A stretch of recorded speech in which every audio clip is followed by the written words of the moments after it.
So pretty immediately after the family discovered what he had made, and that was the importance of the little room, which is that the private muraled space. We talked about the community center. That's 3,000 square feet of public murals. And then he had the little room, which was in his cottage.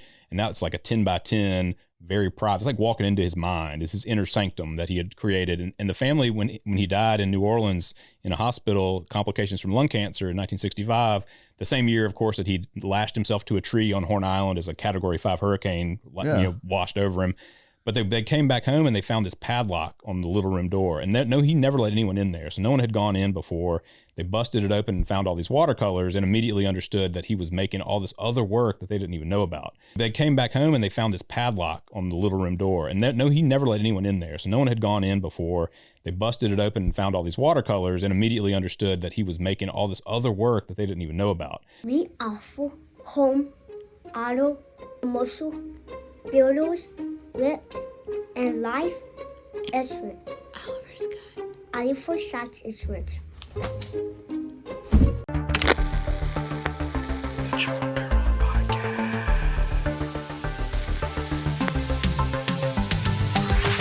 Yes, so we got a lot of you. Some really like doing politicians. Start wearing on me. They really started wearing on me. I'm telling you, man. Like, It's hard for them to be authentic and tell what's going on with them. You know, they're always worried about their perception and how people are. and you can meet some really good ones. And there's some people that like are politicians right now that are big in like Star Wars. I said, leave with that. Just leave with that. Yep. You're going to get a vote. Be relatable. Yeah, the Star Wars vote. Maybe that'll turn the election this year. You think? I don't know.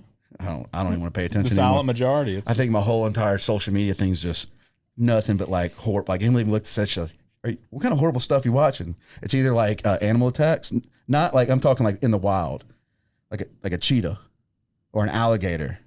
Yep. Or them lizards, big lizards. Are they fighting each other or people? No, I mean I've seen like one. It's mainly each other. It's prey. Have you seen that? What Nature is Metal account? It's on Instagram. It's all that kind of, people want nature to be cuddly, but then you look at the ripped open stomach of a gazelle and, some feasting on it. That's what happens out there. It's cutthroat, and it's a good account though. I need to look that up. Yeah, Nature is Metal. I also go into like sandwich food, fast, 15-second, how to make like a grilled cheese. I don't know what it is. It just catches me. Yeah. I'll have the munchies and I'll be like, Yep. Peanut butter jelly. Yep. You gotta go down to the kitchen. So I'll tell you, I went to the thrift store by your spot and I bought a Magic Chef original box, $7. You remember the Magic Chef where it lights up? So I do dabble with the peanut butter. I love a good peanut butter and jelly.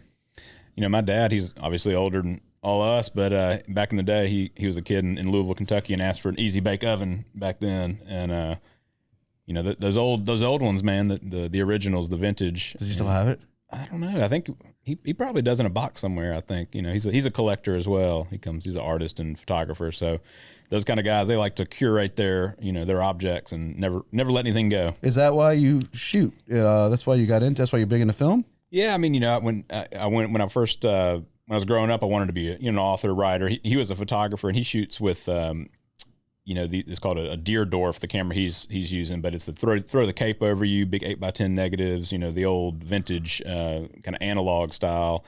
And I didn't want to be a photographer just because he was, but I definitely was interested in art because that's what I was brought up around, and culture. I mean, grew up in Oxford, Mississippi, which was after kindergarten. I moved from Mississippi Delta to Oxford. He's a professor, my father, but John Grisham was living there at the time. All these authors and writers, and the bookstore there is it's really the best one in the country. And so we grew up around that. And Grisham was coaching Little League soccer, and A Time to Kill is coming to film there, and scouting locations. So just being around all that, you get to learn that these are just humans. They're not special in any extraordinary sense. I mean, they're talented, but anyone can tell a story, and that was attractive to me. And is he still a professor? Yeah, he's at Duke now in North Carolina. So I did move from Mississippi to North Carolina, and before 6th grade, and then came back. So now I've lived in Mississippi more than that, but it was a time when I was half and half. When did he buy you a camera? I think we probably had some as kids. Or just hand-me-downs? Yeah, but it wasn't until I started after college working at the Mississippi Museum of Art in Jackson is where I got into museums, that I was in just PR and marketing, and I got to pick up a camera now and just kind of learn by doing. But I didn't take any photo classes in college. It was all I'm an English major, so all English and creative writing and those kind of things, and then kind of fell back into photo and video, audio for the purposes of communication. I got into photography a decade ago, I'd have to say, and it was more of letting me out, music, and like I just nighttime. It'd be all by your spot, whammo. Like I would just pull over, put some music on. It was probably like Nickelback or something, and I would just I'd walk around for 3 hours with a camera and shoot it. I like shooting at night, street photography. I have something about it, like, and how I learned, and I tell people all the time, is like I would shoot 500 photos a week. I'd make it a point. I had a Nikon, I think it was a D7200 or D7100, that I would shoot every week, and I would shoot 2 shots in auto, 2 shots in manual. So I had to learn. Like I just kept learning, and if you look back to my early stuff, really blown out.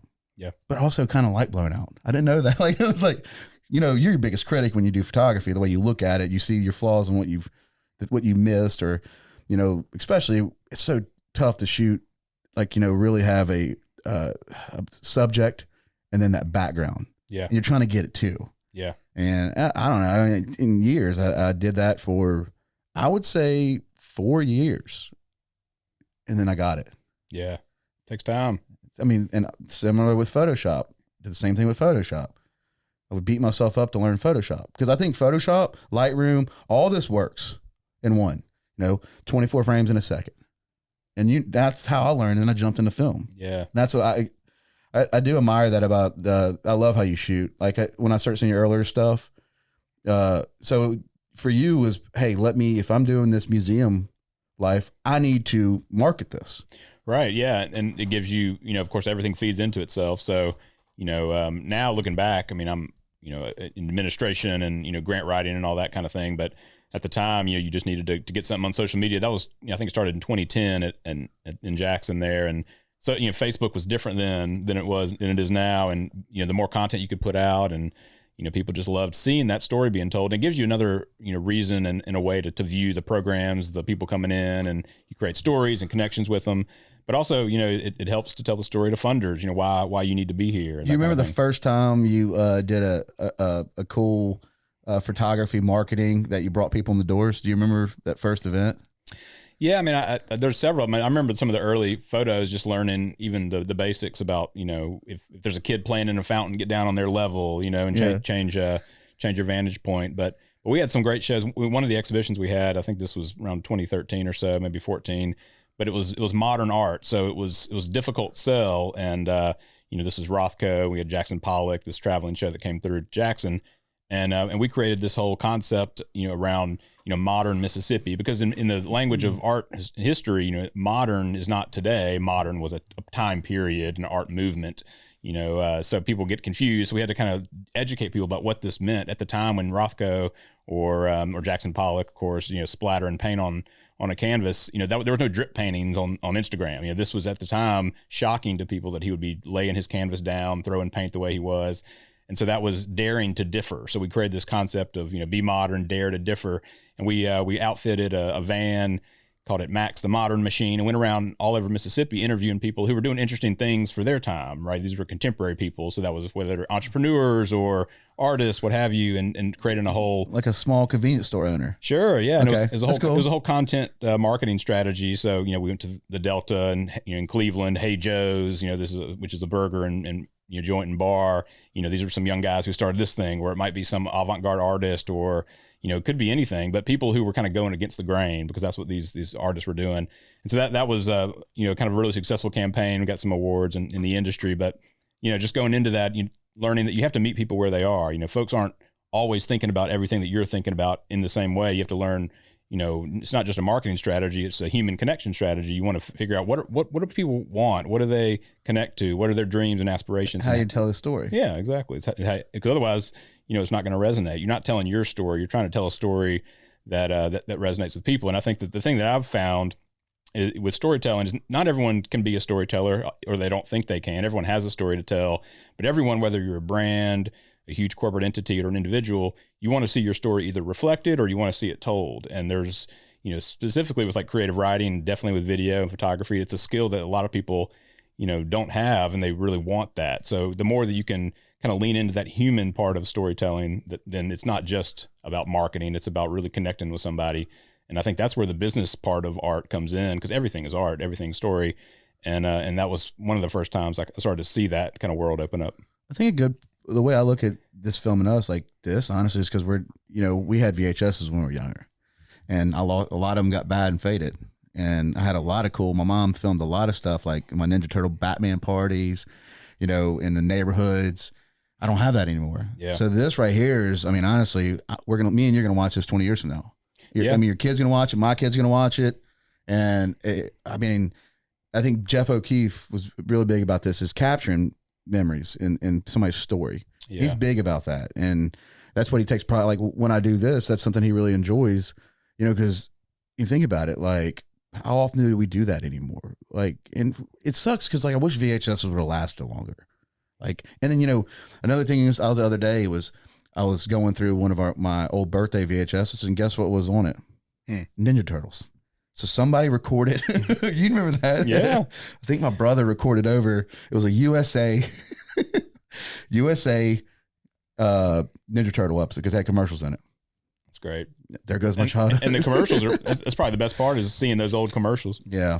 I mean, I'm with you on that. Now, like, so when you were in high school, did you know you had a path in this creative world, or you were attorney, astronaut, none of that? Yeah, I didn't really think about what I wanted to be, oddly enough. I mean, I was, doing all the things that normal people do, and, playing sports and, run around with friends and go to keg parties. Well, yeah, we had some keg parties in high school for sure. And I was, I was enjoying life and not really, and even in college, not thinking too much about what was on the other side. I knew I did like storytelling, creative writing, like I said. And so I took those classes and tried to learn. And, if I could go back, I think everyone wants to go back to college when they're older so they can actually pay attention. So, but at least you're honest about it. Yeah. So we did a lot of crazy things too, but you really just wanting to figure out what the world held. But I didn't have a plan, and I think plans are important, but at the same time, as long as you're observant and find where the flow of things goes, the universe is going to guide you towards opportunity. You have to seize them seize opportunities when they come.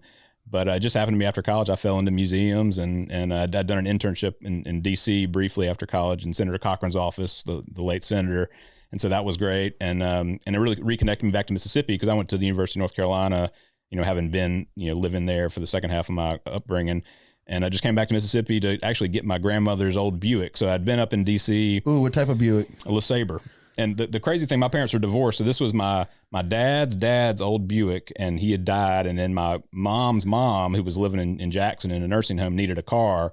So my divorced father gave his ex-wife his dad's old Buick, and then I ended up getting it from her. So I came down to Jackson to just get that car, and ended up interviewing. That's a sweet car. Yeah, it was great. It had sunroof and leather seats, all the power buttons. My grandma had a Roadmaster.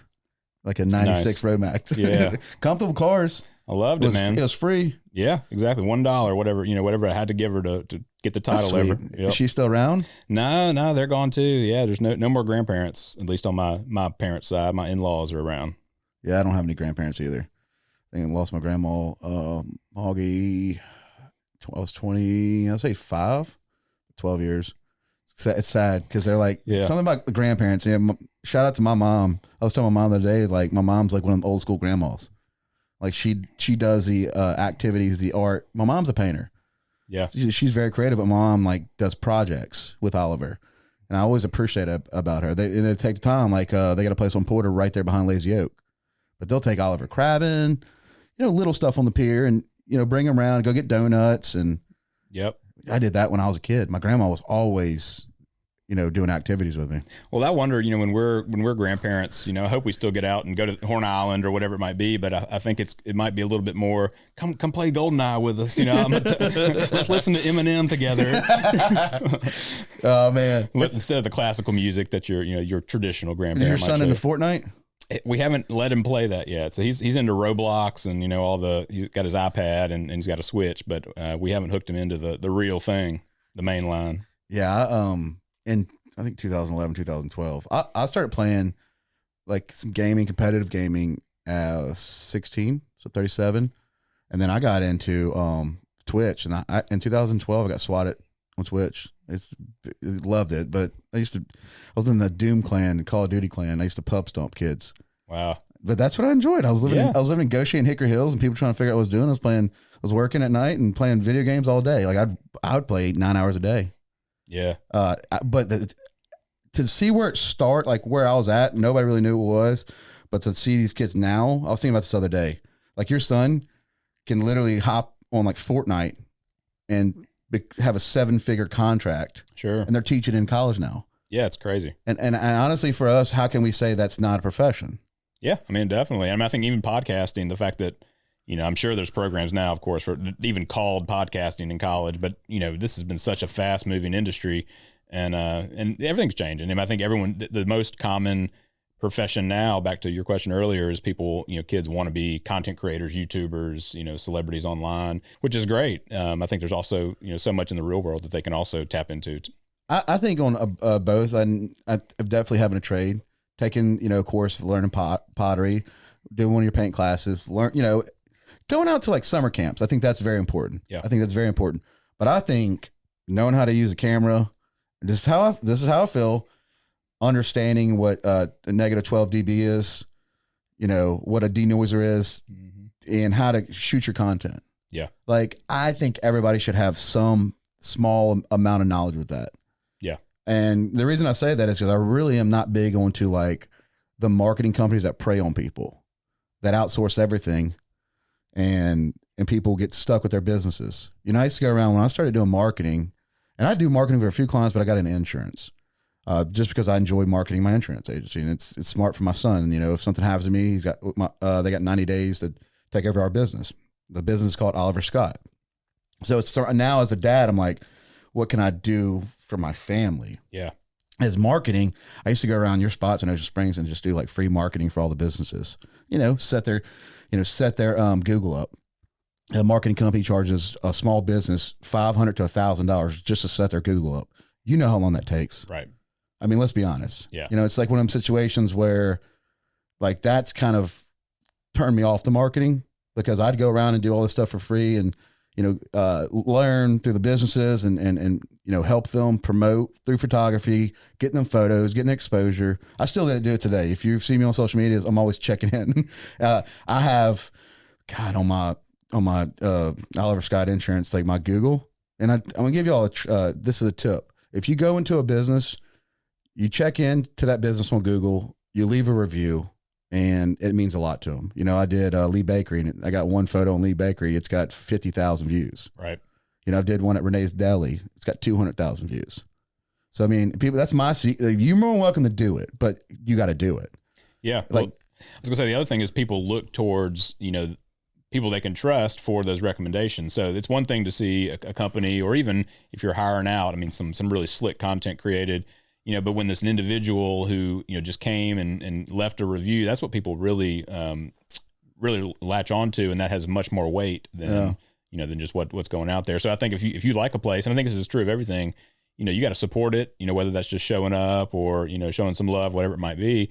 Otherwise, these things will go away. And when we talk about the coast, there's so much development happening. You really want to buttress all this new development with a sense of legacy and heritage and pride in what got us here. I talk a lot too about when I, talk to my clients or friends, like SEO is literally just blogging. Back in the day it was Julian.com, Jordan.com, and Google is a search engine for media. You go, how to make a fishing pole, and I tell people all the time, it's like, you want to have a website, you can have a prettiest website, you can have the prettiest website, but it will not be efficient if you don't blog. Like, you got to write about your business. You got to write about your experience. Yep. If you donate money to Wham or Walter Anderson, like, you need to write about that, and you need to tag Julian and it's, you build a cobweb, and that's kind of where I'm pushing myself out of marketing, because it started hurting my feelings, because like, I'm not in it to just I want to educate. Yeah. Like, I want every small business should have some sense of, or everybody should have some sense of, marketing their business. Yeah. You don't go in there, just open a business and wait for somebody to do it for you. Yeah. And I think, when I think about, as someone who came up in PR and marketing, I didn't go to school for it, but looking back now, I think for people, and I've always been the kind of guy who I want to create a a niche for myself, a one of one kind of thing. I mean, for example, if I were to go out on the street tomorrow and have to make my bones in marketing, I probably wouldn't even use that word. I'd talk about storytelling, because like you're saying, everyone, has a story, every brand has a story, and that's much more powerful than just getting some graphic designers to create something that you told them, I got an event coming up, or this is what I'm, you got to be a part of that, a part of the development of it. And I think creative writing, people, because of the tools we have, and it's a great thing, but also you find that young people have a real hard time either speaking in public or writing, using the written word. And not to say that you have to use the written word, but everything, even if you're going to, create a VO, a script, you've got to write that. You got to get that down. And ChatGPT can take you so far, but it's not going to be your story unless you can mold it. Yeah. And that, I'm glad you hit on that. All right, guys, our guest today is, Julian Rankin. Can you tell the audience who you are? Sure. I mean, I'm Julian Rankin. I'm right now the executive director of the Walter Anderson Museum of Art. Mississippian and coastal guy now. Been here for about 6 years, and I love it down here. It's great. So I grew up, like we're saying, loving story, loving the South, and loving Mississippi, and that's where I want to stay. And real quick, I did not maybe slipped my mind. I didn't know you had a book out. And you can, I've already ordered the book. I'm going to have it on for the second time. So if you are listening to this, I would say go ahead and order the book. What's the name of the book? So the book's called Catfish Dream, and it's a creative nonfiction. So it's a true story about this African-American catfish farmer in the Mississippi Delta, this pioneering guy. And really, he was like a Forrest Gump character too. So he, according to his oral history, which I went and gathered in his 90s before he passed, he fought in World War II with General Patton. He marched at Selma. He used food and farming as a way to give back, but also he wanted to be a capitalist. The whole premise of the book was he was trying to make his bones, in the Mississippi Delta. His father was a sharecropper. They amassed land. He became a landowner. And, USDA, the Department of Agriculture, famously, wasn't always fair giving out loans. You're always going to be in debt as a farmer, but there was a little bit different treatment. So he wanted a piece of that American dream. And he kind of stress tested the American dream, and it wasn't quite working for him. So he busted through grit and ingenuity. And so, I wrote that book in 2018. It's, been a great journey just to really meet that family and see, their perspective on what they'd seen. But I loved hearing, again, old folks, elders, even, anybody really, but folks who've had experience. I, as a storyteller, I found my real passion through telling other people's stories. Not to say I don't have a story, but I think everyone undersells how interesting they are. And especially people who've been around, and some folks can just weave a tale. This guy, Ed Scott, the main character, when he would tell me stories about, 1935 or whenever he was, or even going to boot camp and learning, he'd seen the paratroopers. He's like, I'm going to be a paratrooper.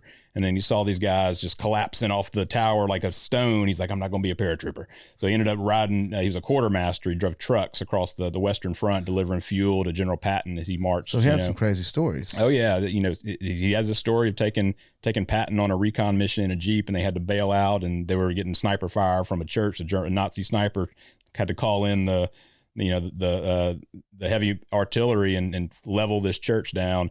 But it was funny. He would assume the characters, the voices of these folks, and I think that's the kind of thing that we're talking about. Is you really have to look around your family, your community, and understand. Same thing with the Mississippi Gulf Coast and Walter Anderson. That there's beauty and magic in your backyard. Folks are always looking afar for inspiration, but if you look locally, you'll find, and it's obviously easy to find here because we have such beautiful landscapes and environments. There's so much here that we really need to double down on, and the assets are right at our disposal. So if you are listening to this, I ordered the book. I suggest you order the book too.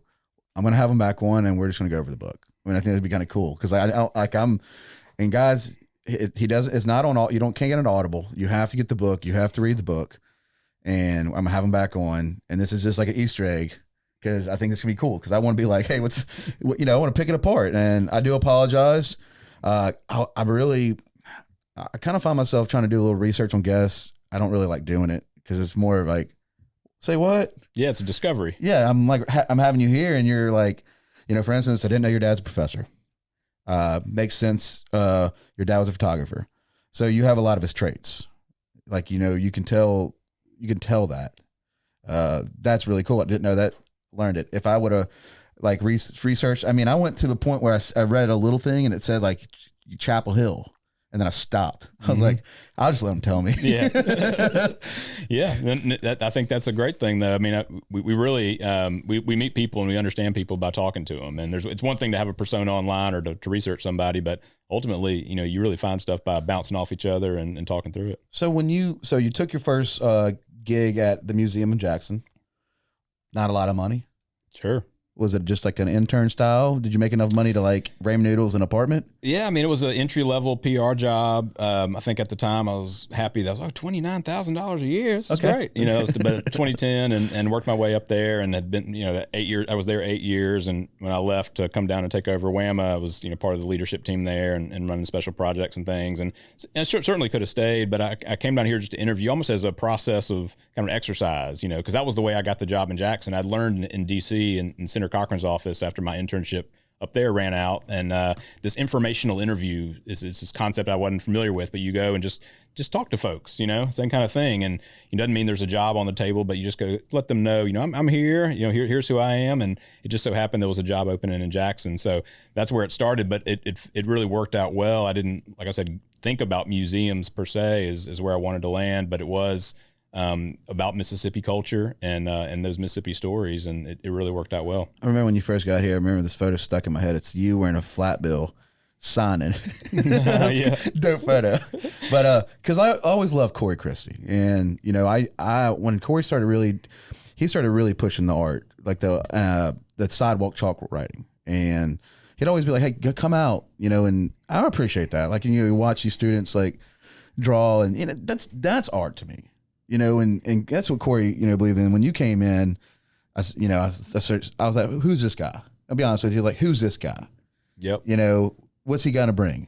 And then I started following, and I started seeing how you really are telling the story of the community, and you bring it with your test of like art. Like right now, is it done? But the skateboard and the golf cart? Yeah, we did our little raffle and did some fun little videos about it. Yeah. Is the golf cart done? Yeah, we raffled it off. This educator at Mississippi College in Clinton actually was the one who won it this year. But the whole premise, to take a golf cart, use downtown cart rentals to build us a custom cart, and then we wrap it in Walter Anderson's murals and raffle it off. But yeah, every year for the past couple of years, we've done this fairly highly produced, at least for us. We've contracted with some videographers, AJ Williams Media, to give him a shout out. He's a local guy here in Gulfport, and we've produced kind of this spoof video. So this year's was all themed around ancient aliens, and there was a Caddyshack spoof, and just talking about drawing attention to this. And I think we have a young staff, and it's all part of reaching people, like we're saying. I like how you use outside references besides just using, the museum. One of my favorite events, and I think y'all brought it back, but when I was, it was the beer and pretzels. Yeah.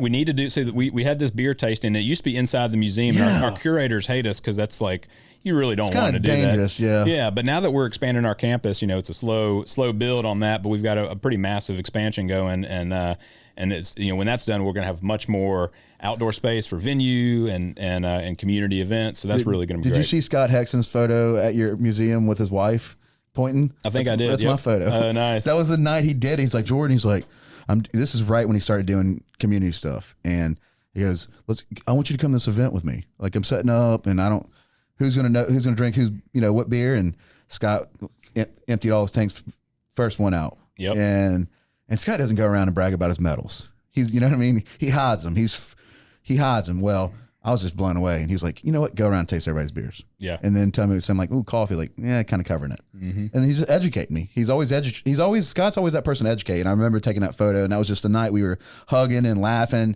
And I think people were stealing my pretzels. It was one of my favorite. And that's when I actually, I knew who Eric Nichols was, but that's when I actually got to kick it with Eric, and we started looking at your artwork on the walls. And that was kind of a bonding moment.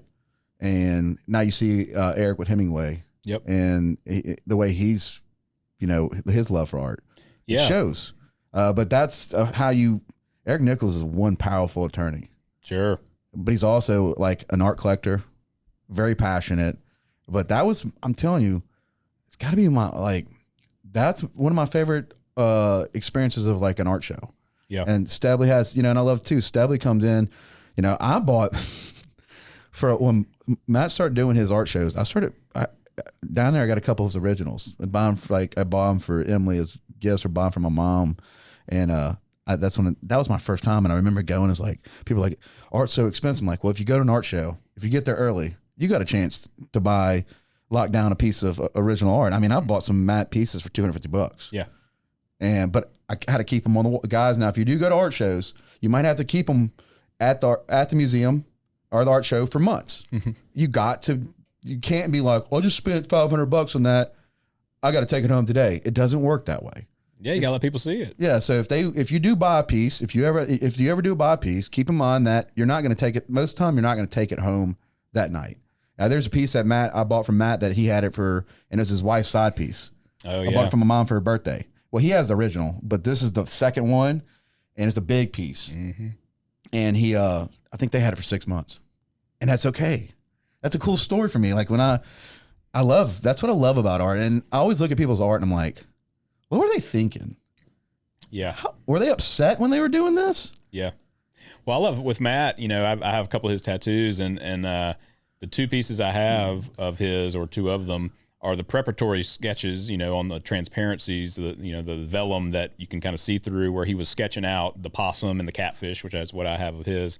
And both those, having that material, that preparatory work, and wearing it just adds another layer to it. So those are so fun because they're not on canvas. They were done for the purpose of making the artwork on the skin, but they're beautiful in their own right, and even cooler than if it was just a watercolor. I got his back piece down there.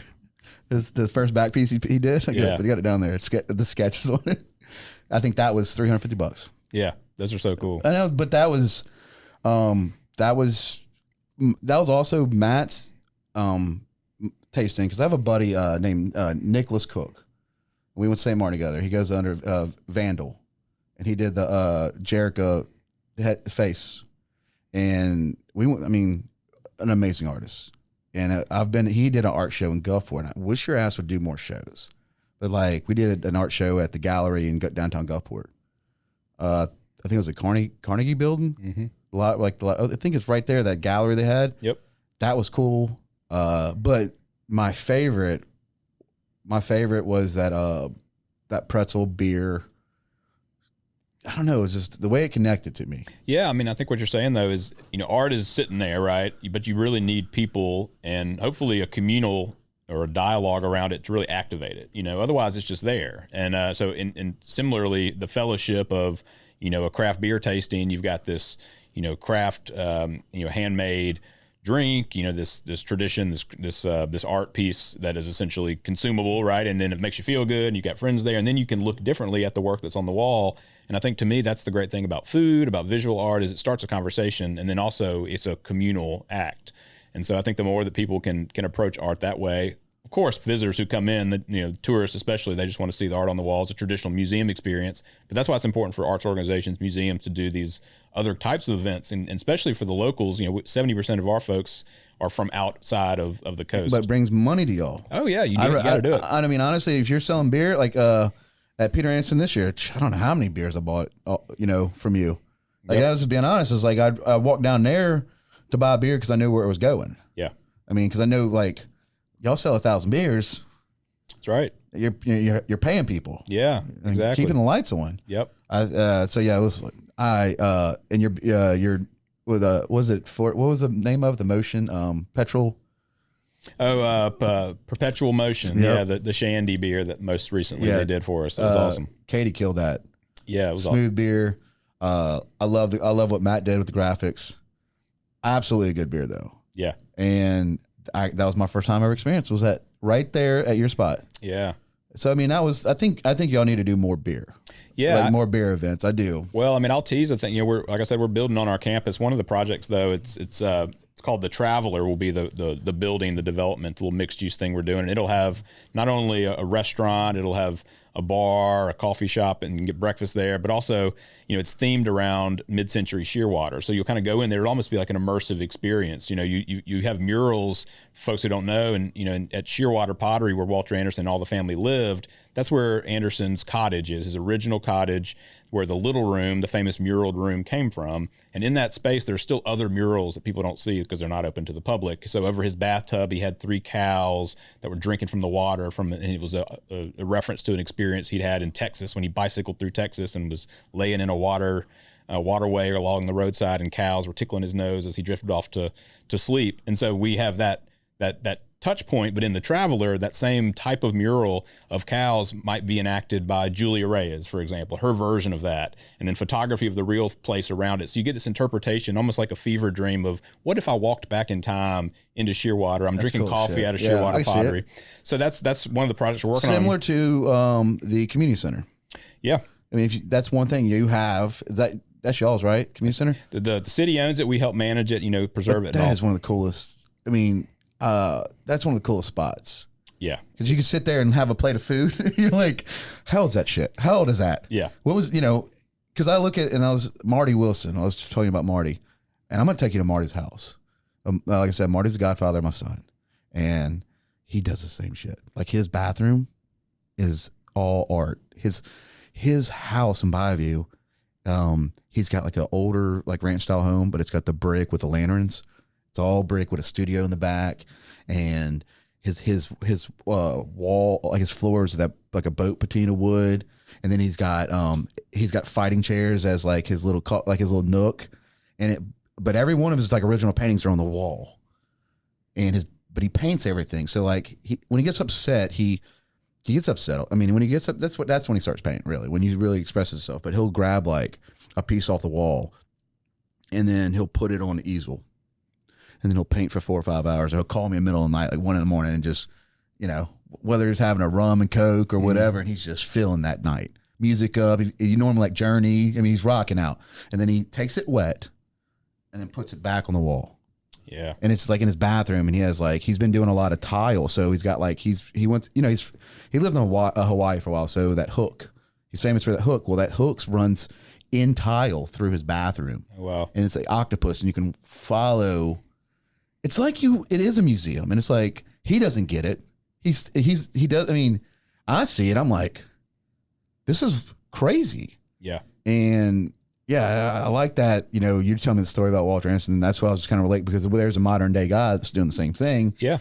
And it's like you're saying, though, too, it takes someone else to see it sometimes, and then to realize how special it is. And when we can't always see what we do as important or how it fits in, and same thing with people's stories. I think you got to have both sides of it, and it takes a lot of people creating, it takes other people to share that, and then all of a sudden people wake up. It's funny, what's popped in my head, but the thing about a trend, we are so susceptible to our peers, right?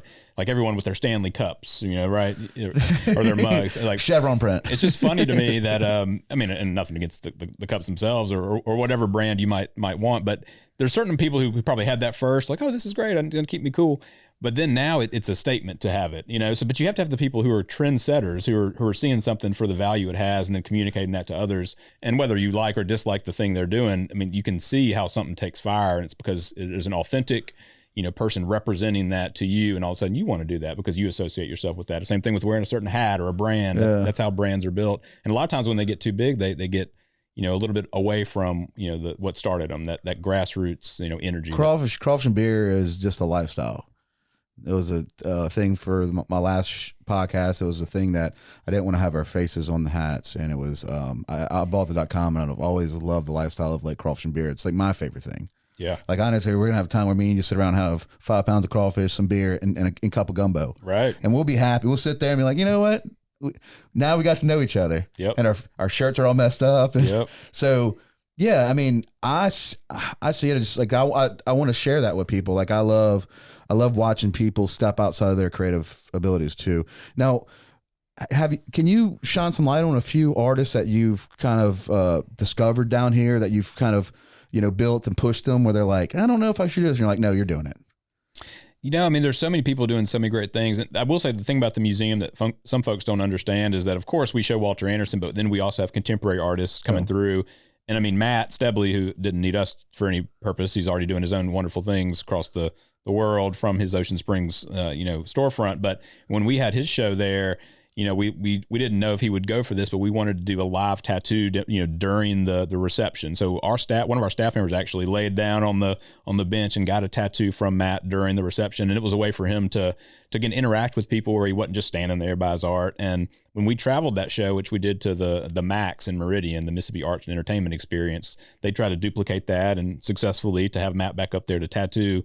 But I think, in terms of the artists I've found, there's one guy we have on view now. This is a guy named Ben Depp, and he's a photographer from Louisiana, from New Orleans. And he documents the disappearing Louisiana and Mississippi wetlands by powered paraglider. So rather than getting up there with a drone, he launches his paraglider, which is, a big fan, kind of a human fan boat, essentially, with the parachute.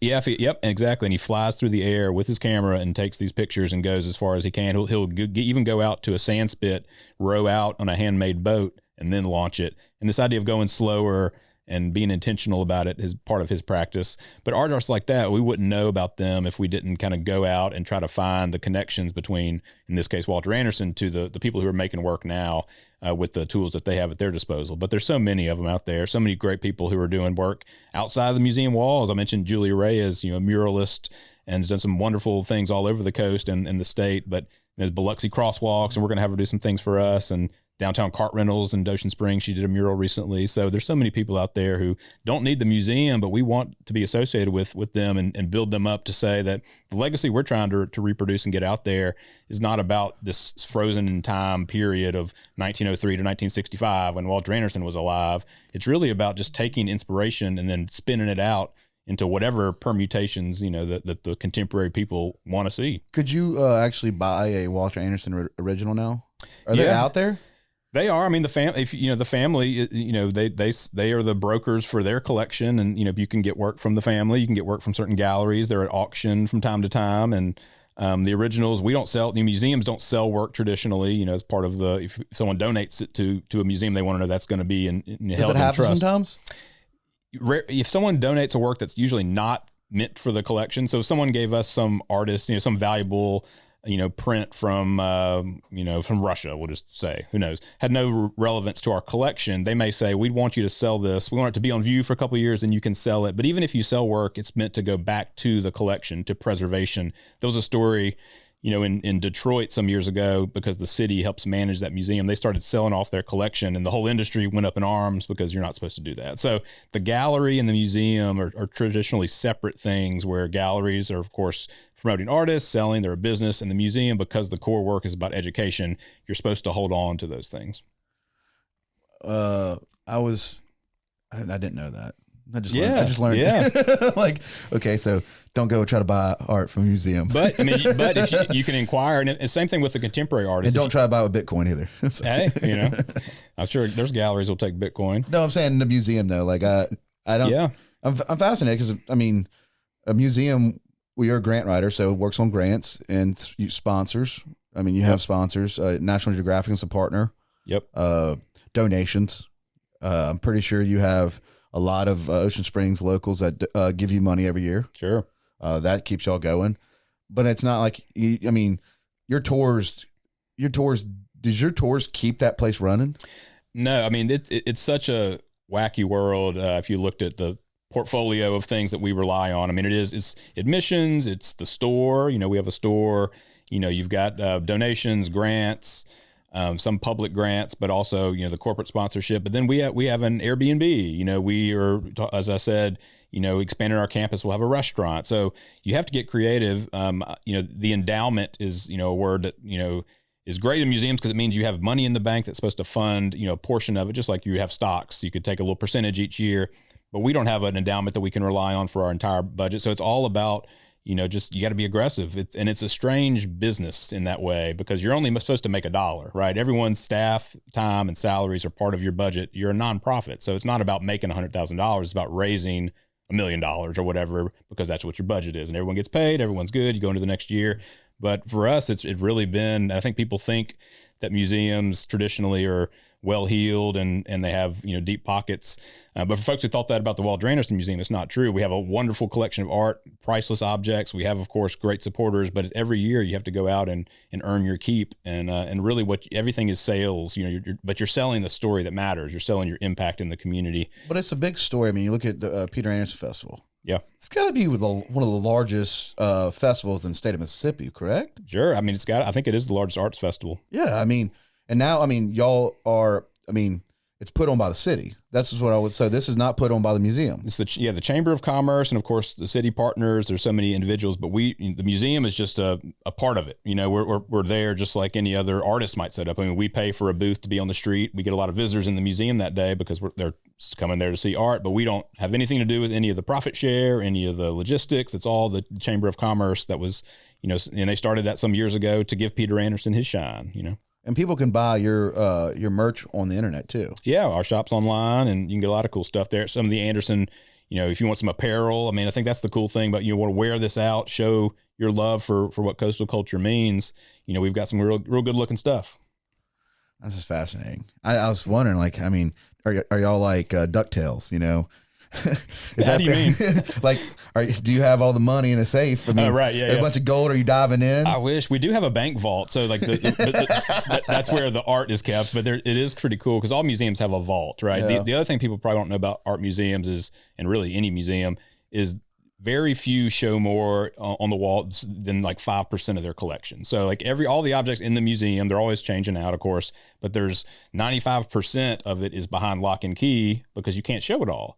And we have a fairly small collection relative to like the Met or something. They have millions of objects. It's maybe a fraction of 1% that they show.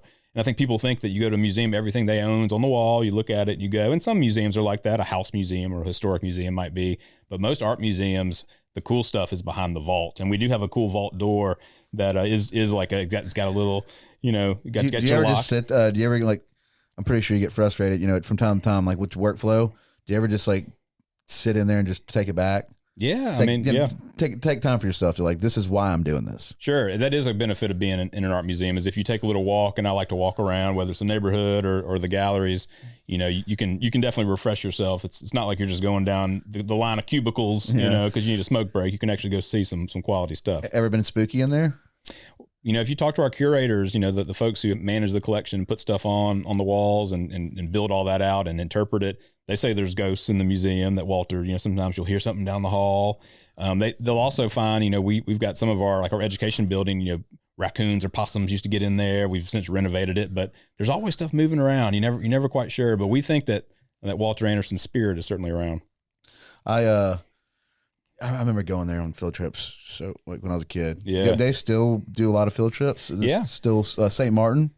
Oh yeah, and actually one of the cool things is we do the traditional field trips, but also because of our science focus, we'll sometimes go out, you know, with the USM Marine Education Center, take students out on the Mississippi Sound. You know, they'll do water sampling, they'll pull the trawl net, or they'll go, you know, to the Pascagoula River Audubon Center over in Moss Point and connect that to Walter Anderson. So going out to the islands, going beyond the museum itself is part of our mission now. Deer Island was his island, right? Was it Deer Island or Horn? He went to both though. I mean, he went to the Chandeleur Islands as well. There's a fascinating story. Like in the early 40s, when he started going out to the islands, it was World War II. So you know he couldn't go to Horn because Horn was occupied by the U.S. Army. They were using it as an installation, doing some biochemical testing. They built a short rail train system on there, so you couldn't go out there. So he was actually rowing out at times to the Chandeleur Islands, of course, which were way out there, and living with pelicans for weeks on end. Eventually, he started going to Horn, and that became Horn Island was kind of his Eden, where he really connected with the spirit world. Did anybody know him back then?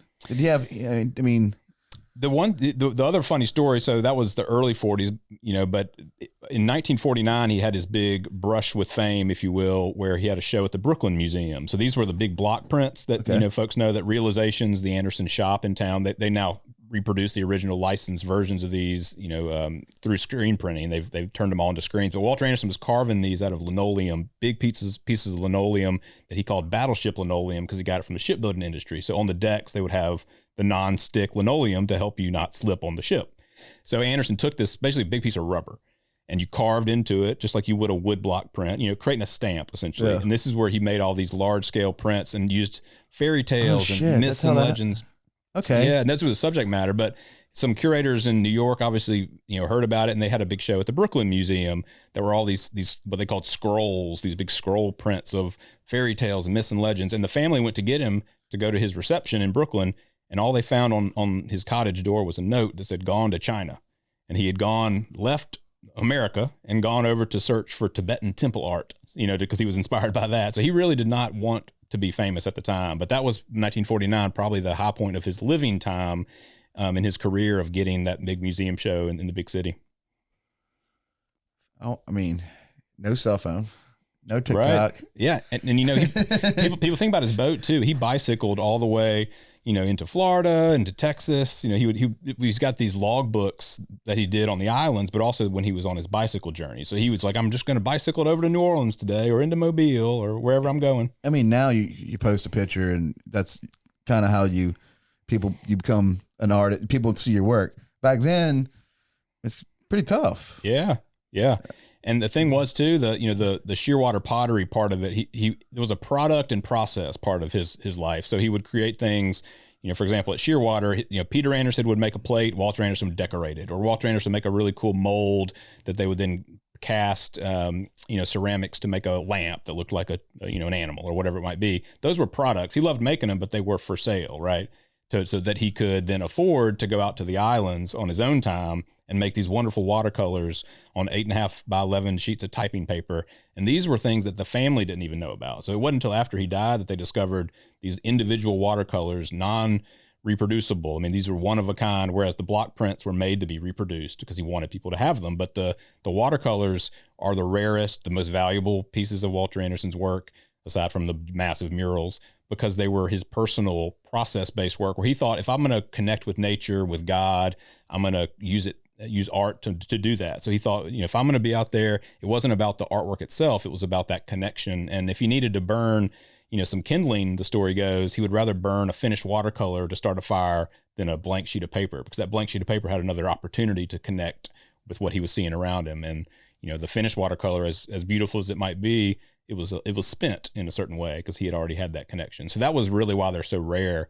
And he'd made so many different things, but people think about Anderson, in one vein. A lot of times they know the block prints because they're on HGTV, on Hometown. They decorate with them all the time, on national TV. But really, he was doing furniture and murals and these watercolors and ceramics and all these different things, and they had different purposes for him. He so when did he become when did he actually become famous after his death? Do you know the year? I mean, in the 70s, he died in 1965. And so pretty immediately after the family discovered what he had made, and that was the importance of the Little Room, which is the private muraled space. We talked about the community center. That's 3,000 square feet of public murals. And then he had the Little Room, which was in his cottage. And now it's like a 10 by 10, very private. It's like walking into his mind. It's his inner sanctum that he had created. And the family, when he died in New Orleans in a hospital, complications from lung cancer in 1965, the same year, of course, that he lashed himself to a tree on Horn Island as a Category 5 hurricane washed over him. But they came back home and they found this padlock on the little room door. And he never let anyone in there. So no one had gone in before. They busted it open and found all these watercolors and immediately understood that he was making all this other work that they didn't even know about. And so from that point on into the 70s and eventually into the 90s, they had started to organize, let's make a museum for him. So it's scholarship and curators and people started to dig into his log books that they found, the stories that they found. And so in the 80s, they started to put books out. So really, I would say the 80s, when people started publishing, tomes and catalogs about his work and the Horn Island logs, all these log books, I think that was published in 1987. So by that time, they were fundraising all through the 80s and into the 90s. And 1991 was when the museum was opened. So it was after his death, though, just like it's so often the case. It's crazy. Yeah. I was wondering, thank you for all this knowledge. Maybe you're the director. I better know. How about counterfeits? That's got to be an issue? Yeah, I mean, I think the thing about it now is people can take anything online, and obviously use it. And the thing about his block prints specifically, which are probably the most well-known thing, is he was a graphic designer before his time. I mean, these are very, stark black and white imagery because he was carving them, out of this linoleum.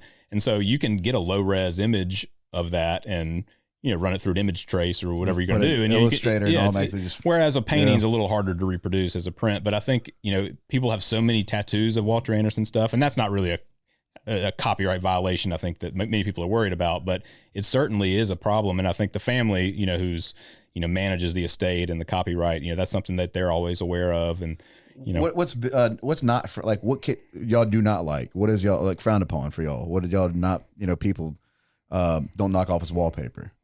Correct. I mean, do y'all have it out where you can buy his wallpaper? Wallpaper, no. I mean, I think there's a lot of opportunity. The family, what I'll say is for people who are just curious, so the museum, the things we sell that has Walter Anderson, designs on it, the family allows us to do that. They've donated so much work over the years, millions of dollars of valuable artwork. And so that's built our collection, right? And so they let us sell things in the store for, actual dollars that then go back into the museum. But we don't do anything with the block prints because the family and Realizations is the shop that they run.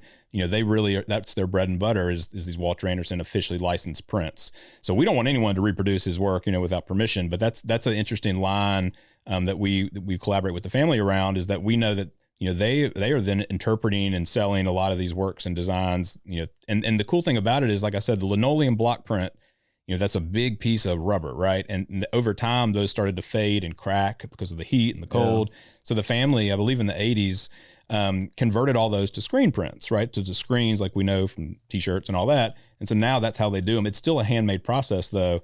And it's not just like you're printing it off a computer. They're still hand pulling all these prints. And so that's where you go to get the real thing. And we don't deal with, we don't infringe upon their business at all, but we also want to tell the story, and they let us use, whether it's the community center imagery or certain. How many family members are in control of the estate?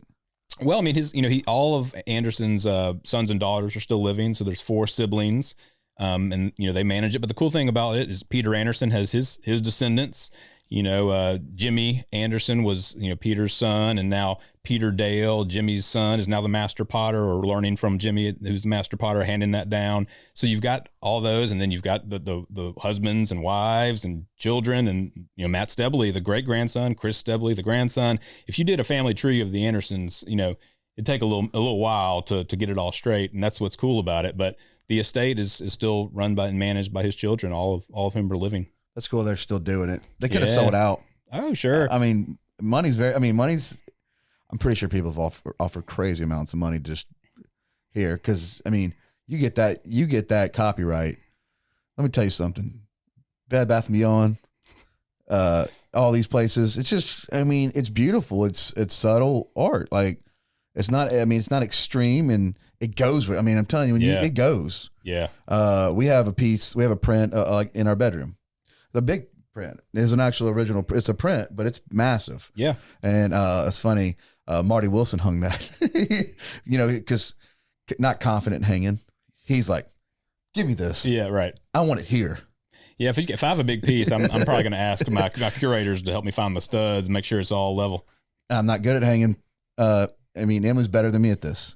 I think my big thing is I don't find the stud. Yeah. And if you don't find the stud, guess what happens? Oh, I had a big piece fall once because I didn't find the stud. So do you actually go out and purchase art yourself? Do you have a little collection yourself? Yeah. I mean, like I said, certainly with the Matt Stebley work, that was something I'd had on my body. And then it was, I saw the preparatory work. I had to get that. I try to support artists, all the time. And my wife, she grew up loving Mississippi folk art, and even at a young age, in elementary school, whereas some kids might get, a new scooter or, what have you, the doll, she would be asking for her birthday and Christmas, folk art, right? So, she's got a big collection, and the thing about collecting is you gotta have wall space to put it. So we just finished building a house, and we're trying to figure out where everything goes, and then we can see what else do we need. But I'm always looking for art to buy. It's a fun thing. Do you have an empty room with no art on it? Now everything's empty because I got to hang everything, but hopefully everything's going to be full. Congratulations on your new house. Well, thanks. Yeah. Did you design it how you wanted it?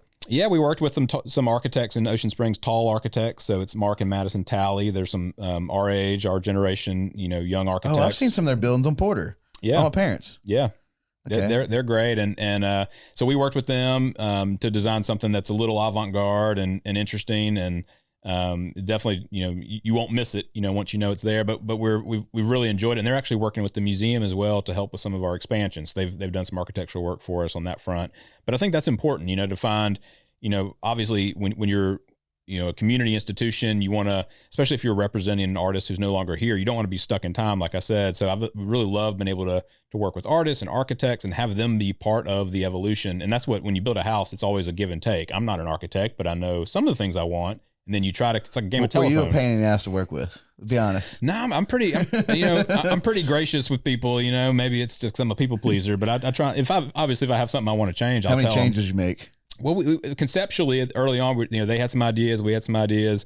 So we tried to kind of communicate, all the mismatch, and it is a mashup. Ultimately, it's a remix. And one of the things I learned as an English major and a writer, writing is rewriting is a phrase. And it's like that with anything, you got to get your bad ideas out first so that you can then edit and, revise and get to the place where you want to get to. Not to say any of their designs were bad, but to say that you want revision, because ultimately, unless you've got a shot in the dark and, lightning strikes, there's great things that can come out on the fly. But if you're working on, building, something's going to be there forever.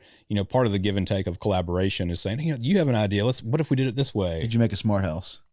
Smart house? Yeah. It's still kind of dumb. Yeah, it's not too smart. Can you go play 50 Cent Window Shopper? No, I don't have all the built-in Sonos systems and all that. Is this your first home build? Yeah, it's the first time I've as a kid, we I've lived in some homes that have been built and renovated onto, but this is the first time I built one, and maybe the last one. It's a process. Yeah, we got lucky and found this one. We got some good bones to it. Speaking of that, I do Butler Homes photography. I don't ever I got into architecture photography, and I do all the Butler Homes. And actually, podcast we did, we won the Sands project. But I've been behind that with the page. I created the page. Nice. I did the change.org, and we actually got that approved. That's going to bring $31 million of people come into your museum. And that's something I stood behind that.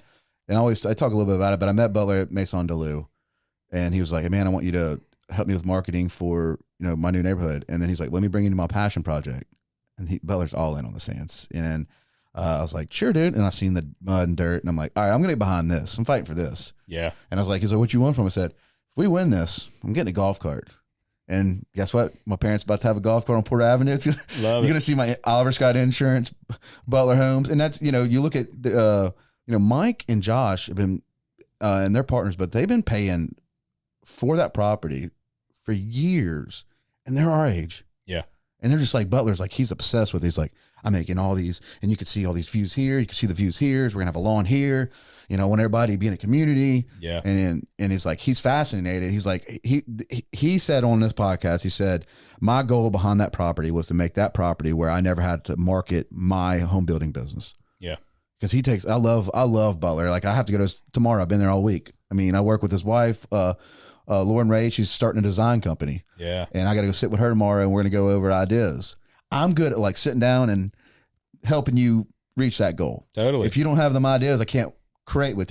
I like seeing your vision. If me and you sit together and you had a vision, and if I had a certain tool, I want to help you see it. Like, I didn't know how important the Sands was, but now we won. Yeah. And that was a big night for us. We sat on this futon a few weeks, it was probably a month or two ago, and he brought a bottle of 12-year Knob Creek, and he never really drinks bourbon. Mm-hmm. He's more of I would say, like a Blue Moon style or an IPA, but it was big for us because this is an idea we talk through the nights. I remember him sending me 7 o'clock at night at the office, him trying to redesign how to make everybody happy. Yeah. And it's like 7:30 at night. I'm like, "You got 2 kids at the house, dude." Like, yeah. Like, it wasn't, and that's the thing is, like you're saying, don't think about the money, think about making a difference, thinking about the passion behind it.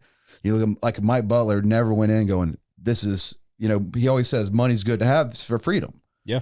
But like, to make a stake, like, I am at my insurance office where I'm building a conference room, and it's I took a Beau Rivage poker table and I'm building a top on it. My stepdad actually built this table when he was 18. Millsaps. Cool. He's Ole Miss. He's a lobbyist in Jackson, but he built this table. He was 18 years old. He's 78, and it was sitting in our garage. I'm like, nope, this is the podcast table. But I really do appreciate that kind of stuff. Yep. I mean, maybe I don't want to build the table, but I want to be a part of it. Well, I mean, you need a showpiece. I mean, look what you're saying with the conference room table. I mean, you don't have to have that. You could go get it, or like the Sands, or you look at other developers. I'm good friends with Ted and Roxy Condrey in Ocean Springs, and Joe Cloyd, and you talk about the Roost and the Hemingway that Eric's involved in as well. I mean, all these, you got to make money, of course, and we all need that to survive. It's the way the system works.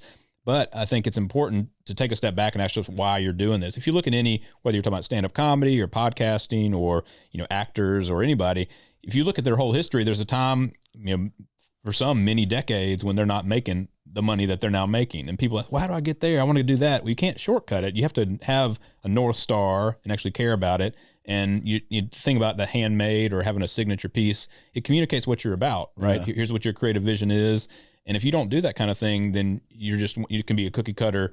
And not all things need to be creative, but I think having and collecting things, having things in your home that you can look at on the wall, or something handmade, if your favorite coffee cup, whatever it might be, these objects give us meaning. That's why we do the things we do as humans. So that's what I did with the insurance office. That conference room, instead of just doing like a traditional insurance office, it's just a old 1920s building, giant conference room, and it's going to be I'm blowing up a picture of us at the Sands, and it's going to have a story underneath it. I'm going to write these stories. We're going to do a lot of stuff together, probably cool stuff for the community. Me and you're going to be on the wall. Sure. And I want, I want to tell a story because I mean, the Sands is huge because that property's been sitting vacant forever. Yeah. I mean, maybe I'm not impacting it just yet. 50 years from now, and like. Yeah. Well, it's like, when you walk into some of those dive bars, and there's so many great ones on the coast, or any restaurant, it's places that have been there for so long. Like I was in New Orleans over the weekend with some family, and you go in these old po' boy shops, and they've got cool political campaign posters from 1983, and no one's thought twice about it. It's become part of kind of the tattoos and the skin of the place they work in. But when you come in there, you see that the people have been here before you. This place has a vibe, it has an energy, and that's what this all is about to me. And I think a big thing too is being a dad. It's been an eye opener for me with the community, because like I want to leave. I want my kid to be like, my dad helped do this. My dad fought for this. My dad stood for this. Yeah. And I think we're starting to see more people get out and doing that, and that's a good thing. And I really am like what y'all do at the museum, guys. If, like I said, if you go on a tour, go buy a shirt, swing in there, go buy it online. That money helps the museum. The museum's not rolling in, like they're not driving Ferraris. And yeah, we can draw a picture of a Ferrari. It's not a slush fund. No. It's about keeping art alive, and everything's about art. I have a buddy, Mike, I love him to death. I asked him the other day, it's like, do you have any art on your walls at your house? And he goes, no. I said, that's a problem. I was like, I'm coming to your house. Yeah. One of my first art pieces, an N. Spence. I was a New Orleans artist. I bought that at a yard sale. Bought it when I was 10. It's in my office right there. Yeah. And it's that connection. I remember, and my mom took the fishing line. Yeah, I had a weird bedroom. So I live my bedroom in Latimer. I had a Taco Bell sign on the wall. And then I ripped the carpet out. And then I started painting rugs, neon rugs in the concrete. And I was 10, 11. Yeah. And my mom took this, I had this N. Spence, and she hung it in an angle with fishing line, and it floated. Nice. And that was kind of like, and I had like a metal tractor seat. That was my computer chair. I play big into computers, and I would, that's when I used to have Napster and LimeWire, and still all my and Kazaa. Remember? Oh man, those were the days. Yeah, but I mean that was like me, the expression, and I wish I still had my Taco Bell. Because Taco Bell sign. Honestly, I've been trying to find a Taco Bell circle booth for the podcast. That'd be cool. I've been trying. I can't find it anywhere. I mean, at our house, the one thing that is on the wall, I got this vintage Gulf oil sign and hung it up. We have a lot of circular windows, so it kind of fits a circular sign, and it looks out towards the Gulf. But I mean, stuff like that. It's just it's got a history to it. Do you antique? Yeah. I mean, I got a mother that loves it, a wife that loves it, and so yeah, we're always looking for something real and worn that's got a story. So when do you think you're going to play GoldenEye with your son? Was 12? Yeah, got to do GoldenEye. So I mean, we've been teasing it. Here I just got to hook it all up. So the internet at the new house isn't quite ready to go. It should be here in the next couple of days. I think It was funny that I was trying to show him the gameplay because Nintendo 64 at the time was like blowing all our minds. Then you look back like this is horrible. Wave Runner. Wave Runner. Yeah, it's so good. And of course like Mario Kart and all that. But I remember when I first saw Super Mario. The N64. That was kind of the demo one that they would have in all the stores. Like the whole world had changed. It was thinking about like Grand Theft Auto 2 was a 2D world, then they took it to the Grand Theft Auto British, the UK one was my favorite. Okay, when they had the Jaguar. Yeah, I still play GTA. I still game. I game every night. Before you got here to blow off some steam, I was playing some Call of Duty with my buddy. Yeah, I mean I game probably 4 days a week. Yeah, when the family Emily goes to bed about 9, I got about 2 hours, and it's just my buddies. Now we're all dads. Totally, and it's just cool but now we're trying to keep up. So you just see us playing like team deathmatch, and we're just hiding in the corner because these kids are so fast now. We're like, I can't do this. I have a gaming monitor, and I just can't keep up. So like we start playing like Rocket League. Yeah, like what Rocket League is? Yeah. So I mean, we get competitive with Rocket League, but still you can't touch the youth. Yeah. I mean, I honestly, I'm kind of glad. Like I said, I think you should pick up a trade. I think you should, always challenge yourself. You don't just stay at your house and just stay on a computer. You can get out and do something, but like it's fascinating how everybody's sleeping on these kids when I still have people that have trouble working at a computer. Yeah.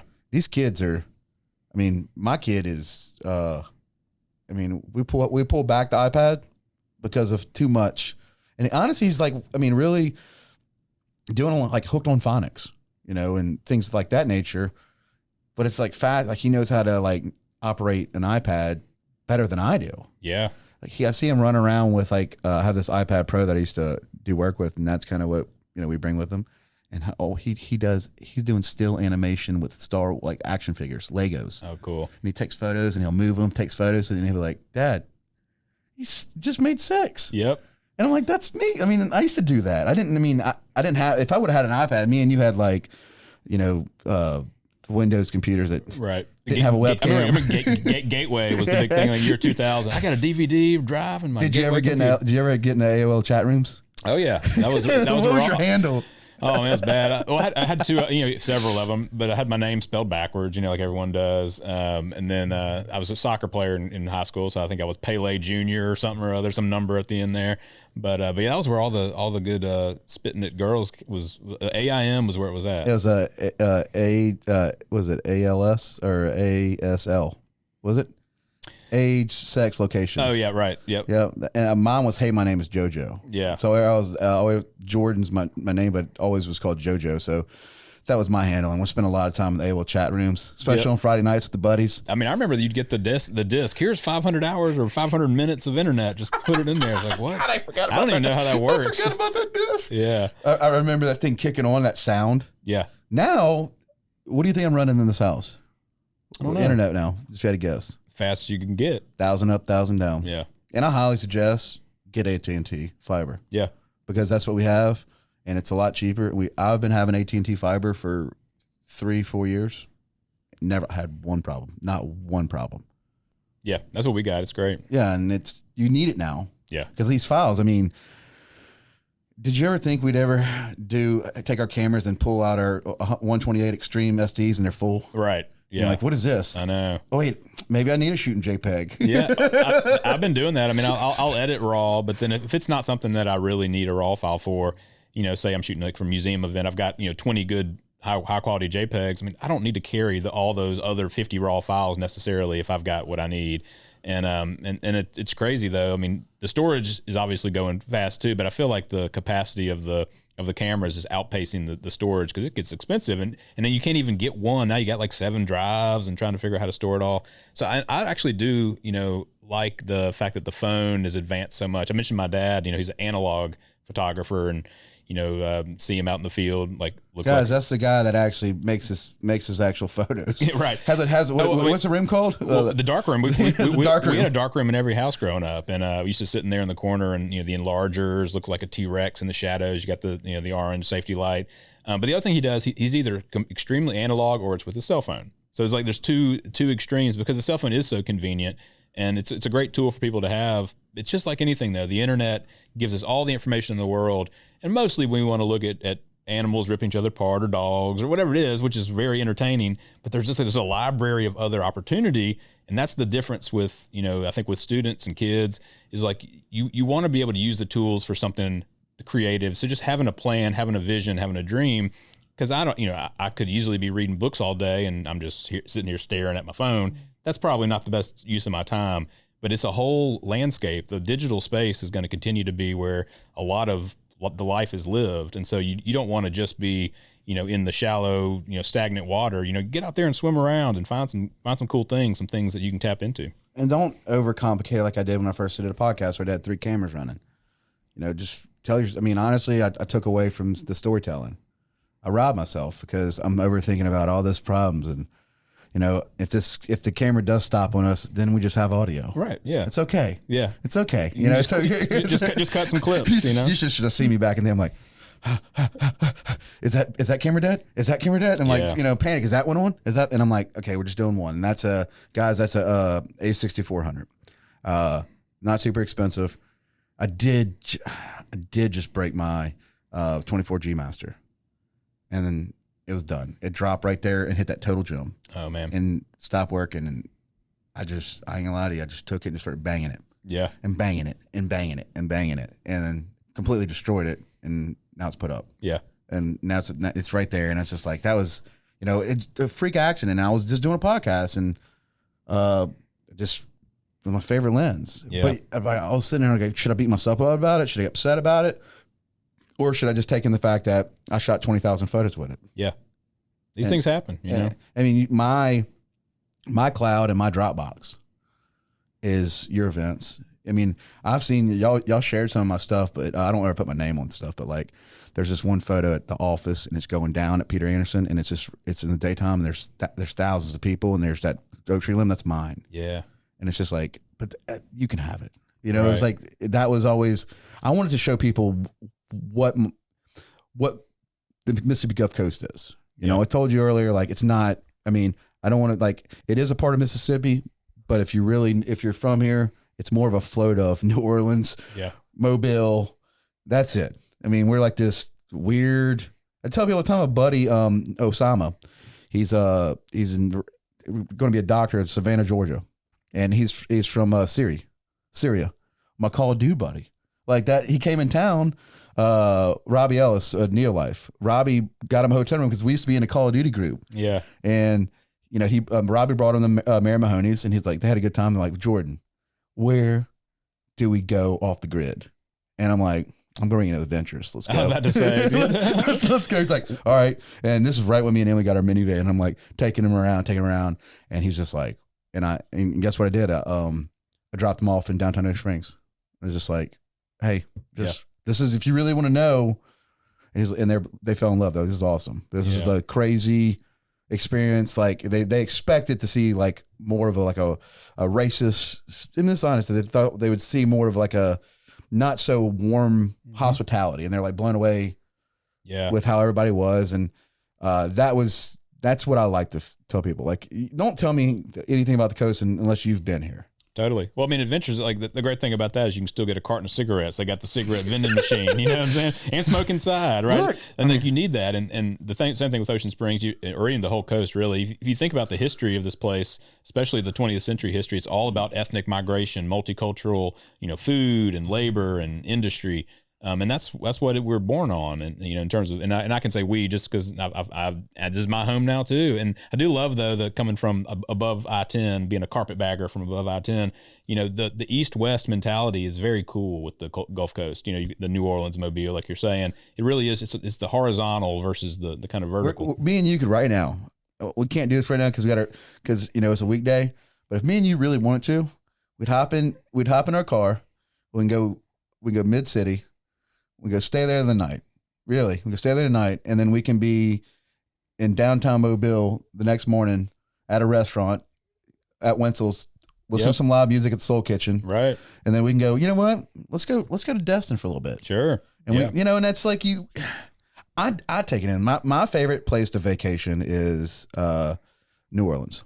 And it's so much so that Zoni Mass Beer Project, I got their contract at with FEB because they were playing at my son Oliver. They had that old movie theater. Yep. And Adam and Mitchell that own it could not get distribution here. And I'm like, I mean, you're so cool to my kid. I was like, yeah, I made a phone call, called Rylan and Jeff, and they came over, signed a contract 2 weeks later. 2 weeks later, they have that beer called Making Groceries that I went and bought a Lauren a 4-pack of. That was me that gave it to her. I'm like, ain't it cool to have your spot on a beer? She's like, oh my God. And that was just a vacation because I can tell you, like I love, I don't know, something about buildings. I mean, they don't make buildings like they used to, and it's cool. Yeah. I will say it's cool that like a Butler Homes or a Tall, the architects, they are making these buildings that just stand out. Yeah. And I would love to have that guy on the podcast. I love how he's stepping outside the box in like a Southern Belle charm place where it's like, you know what? Let's drop a little more modern. Yeah. Like, well, I mean, like the Ishii houses in Ocean Springs, right? So, I mean, at the time, those were wild and crazy, and now they're historic. So you need both. You need to preserve the past and cool buildings and the bones because they don't make them like they used to. But also, you got to make new stuff, and in time, that's going to become its own historic piece of the puzzle. Chase Sequel is so lucky. He's sitting on one right now. He has one right now. Yeah. And shout out to Eagle Point Oyster Company. They came on and had fresh oysters, like literally shucking right here. They just got off the boat. That's great. Yeah, and I mean that's the coast. Well, that's what I like. Thanksgiving, Christmas time, like especially Christmas this year was like you got to go down and see if they got a sack. I mean, and they're the saltiest. Give me that salty sack, right? But that's so good. You don't need a cracker. You don't need a cracker. So if you want to have anything else you want to plug and No, I mean, I just think, like I said, I call this place home, and, Mississippi in the South is writ large is kind of my stomping grounds. But in terms of the Gulf Coast, I mean, I'm here, to tell stories, to investigate, to explore. We're only here one life, right? We got, and I think that the great thing about what's happening on the Gulf Coast, there's a lot of attention here, a lot of tourism, a lot of money coming down here in terms of development. And so we have to all, keep an eye on who are we really? What is this place? What got us here, and how can we collaborate to create more cool things that are rooted in, this wonderful tradition. It's like Walter Anderson said, nature is like the true fountain of youth. It reinvents itself all the time. And so I think we always have to keep in mind, that we want to be inventors of our own legacy so that the next generation that comes along is not just like, where did all the cool stuff go? We got to make cool stuff here today. And so I'm glad to be on this cool podcast with you. Thanks, man. Part 2, guys, if you knew the Easter egg, you better buy that book.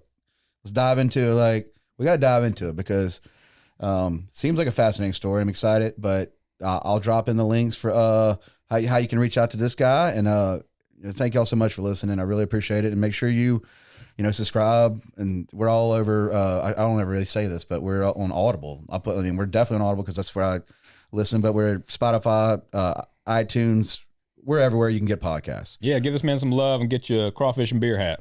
And thank you. And Mom, I love you. We offer home, auto, commercial, builders, whips, and life is rich. Oliver's good. Oliver Shots is rich. The Jordan.